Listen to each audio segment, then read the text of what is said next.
ini merupakan bencana banjir terparah di dunia. Banjir ini bernama banjir Arno yang terjadi sekitar tahun 1996 di kota Florence, merupakan salah satu banjir terbesar di dunia yang memakan korban jiwa sekitar 101 orang pada saat itu. Banjir ini disebabkan oleh penumpukan jumlah sampah yang sangat berlebihan di Sungai Arno yang diakibatkan oleh pembuangan limbah masyarakat secara signifikan tiap bulannya. Nah, bagaimana hal itu dapat terjadi? Sebelumnya, Assalamualaikum warahmatullahi wabarakatuh. Perkenalkan, kami dari kelompok 2 TMJ 1C. Di sini saya Alia sebagai narator dan beberapa teman saya, Nabil, Syarif, Alif, Iza, Wahyudi, Al-Zafir, dan Aryo akan mengkaji beberapa faktor bencana alam yang terjadi.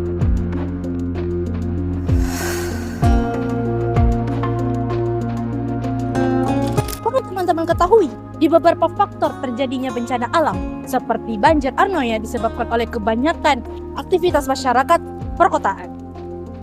Poin pertama yang akan kita bahas adalah penyebab utama bencana banjir dalam konteks ilmu pengetahuan dan bagaimana Islam memandangnya. Nah, teman-teman, terdapat beberapa faktor. Kita bisa sebutkan. Pertama adalah hujan ekstrim, kedua adalah kerusakan alam, dan ketiga adalah fenomena alam lain. Pertama, kita bahas poin kerusakan lingkungan. Kerusakan lingkungan merupakan salah satu faktor utama penyebab banjir. Hal itu sudah pasti mencakup dari pembuangan sampah sembarangan, yang dimana sama dengan contoh kasus yang terjadi pada fenomena banjir Arno pada tahun 1996. Hal ini dijelaskan pada firman Allah yang berbunyi, telah tampak kerusakan di darat dan di laut disebabkan oleh perbuatan tangan manusia. Quran Surah Ar-Rum ayat 41. Yang dalam hal ini berkesinambung dengan faktor penyebab kerusakan tersebut. Oleh karenanya, di beberapa fenomena banjir penumpukan limbah atau pembuangan sampah yang signifikan dapat menyebabkan arus sungai atau kanal dapat terhambat, yang dalam hal ini dapat berupaya mengakibatkan luapan drastis air sungai yang terhambat oleh limbah. Oleh karena itu, perlu adanya pencegahan serius di kalangan masyarakat, serta penerapan dan peningkatan kesadaran penuh agar dapat mengantisipasi pembuangan limbah yang berlebihan.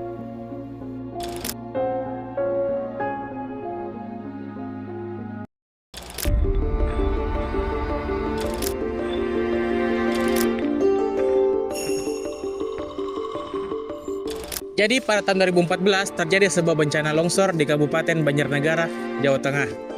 Tanah longsor ini merupakan salah satu bencana alam yang salah satunya terparah di Indonesia, yang memakan sekitar 2038 korban jiwa. Nah, sekarang mari kita lihat faktor penyebabnya. Jadi pada tahun 2014, wilayah sekitar terjadinya bencana longsor mengalami curah hujan yang sangat tinggi dalam kurun beberapa hari.